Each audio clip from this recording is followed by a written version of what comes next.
To understand our present moment, it's helpful to situate it in a broader view of American history. And in order to see the complexity of our racial moment, it's helpful to tease out some of the strands that went into creating it. Here we'll consider the role of Christian scripture in America's racial project. The idea of a racial project comes from the work of sociologists Michael Omi and Howard Wynant, who ask us to see that race is a dynamic reality in our nation's history. In any given era, the categories of what counts as a race are constructed. People are sorted into those categories, and then benefits are distributed or withheld on the basis of what category one is assigned. Legislation forms a key element in an era's racial project, but as we'll see, a logic drawn from Christian scripture has also helped white Americans make the most of these racializations. So we can also think in terms of each era's religio-racial project and how Christian scripture has functioned within it. We might begin our investigation with an early era, an era of encounter, or what George Tinker names an era of invasion. When white European nations arrived to the land that will become the United States and reasoned with the scripture of Genesis to imagine that God had sent them here to fill the earth and subdue it. By European standards, indigenous nations hadn't sufficiently subdued the earth, and so Christians reasoned that they had a call from God that non-Christian indigenous peoples had not heard. The remarkable staying power of this logic held from the 15th through the 19th centuries, when legislators reasoned so regularly with this idea that it was written into law with the Supreme Court case of Johnson versus McIntosh. Indigenous people may have the right to occupancy, but Christian nations' right of discovery superseded any non-Christian nation's rights. As these maps developed by Aaron Capella demonstrate, the lasting impact of this use of Scripture laid the legal and geographical foundation of a land that prioritized white Christian rights. Coinciding with the era of encounter or invasion was the foundational economy of what will become the United States in an era of an economy of enslavement. Here, too, Christian theologic used the stories of the Bible, this time an account of Noah and his son Ham, to tie African enslavement to God's curse on non-Christian peoples. Christian ministers and legislators supported the transatlantic and domestic slave trade, with evidence from the biblical text that upheld slavery as a social and economic system. Christians further reasoned that because African peoples were largely not Christian, enslavement would bring enslaved people to a better place of Christianity. These ideas had staying power from the 15th through the 19th centuries because academic theologians worked with university scholars, like anthropologists and race scientists, to produce so-called knowledge of African peoples. As Craig Wilder has shown in his Ebony and Ivy, these same scholars were part of institutions that were drawing their money from the slave trade. All of these white and often Christian universities and their disciplines worked together to create the logic for the enduring legislation of chattel slavery. The devastating impact on human lives that an economy of enslavement entailed is something we need to continue to study as a crime against humanity, but it was also a financial crime of stolen labor across several hundred years.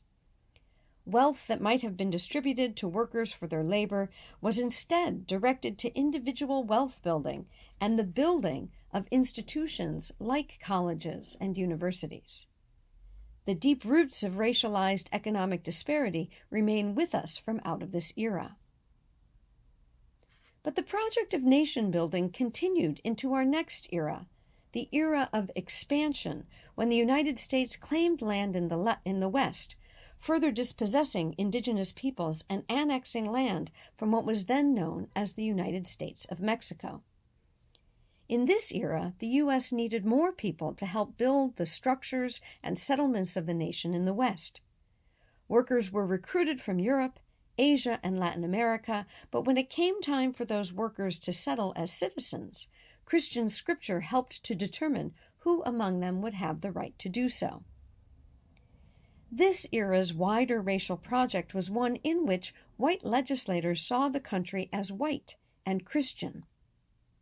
While emancipation helped to shift the racial project of citizenship away from the stranglehold of what had been a nation comprised only of, quote, free white persons, the conceptions of citizenship in this era were still deeply tied to ideologies of Christian superiority.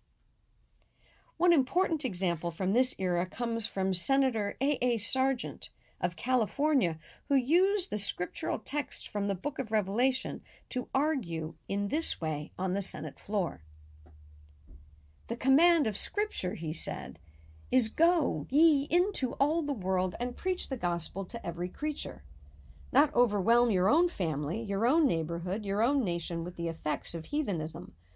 Let the missionary go to China and convert these men from their heathenist practices, wash their robes and make them white in the blood of the Lamb, and then, being fit for American citizenship and to become an integral part of our society, let them come as immigrants.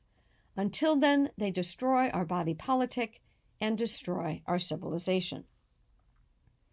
The ideology of Christian supremacy once again informs legislation in this era, this time legislation surrounding immigration and naturalization, and we might see the patterns of the religio-racial project of this era resurfacing in our era even today. In the final era of this brief survey, we might consider moments through the mid-19th century and the mid-20th century as offering the possibility of a new racial project and an era of inclusion.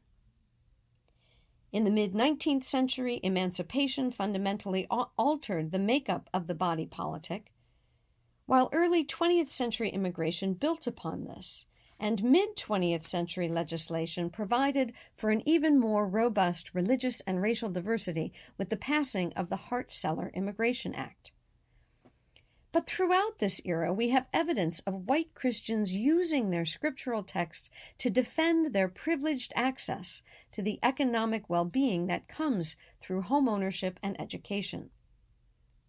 Take, for example, this image of white women protesting integration in the mid-20th century.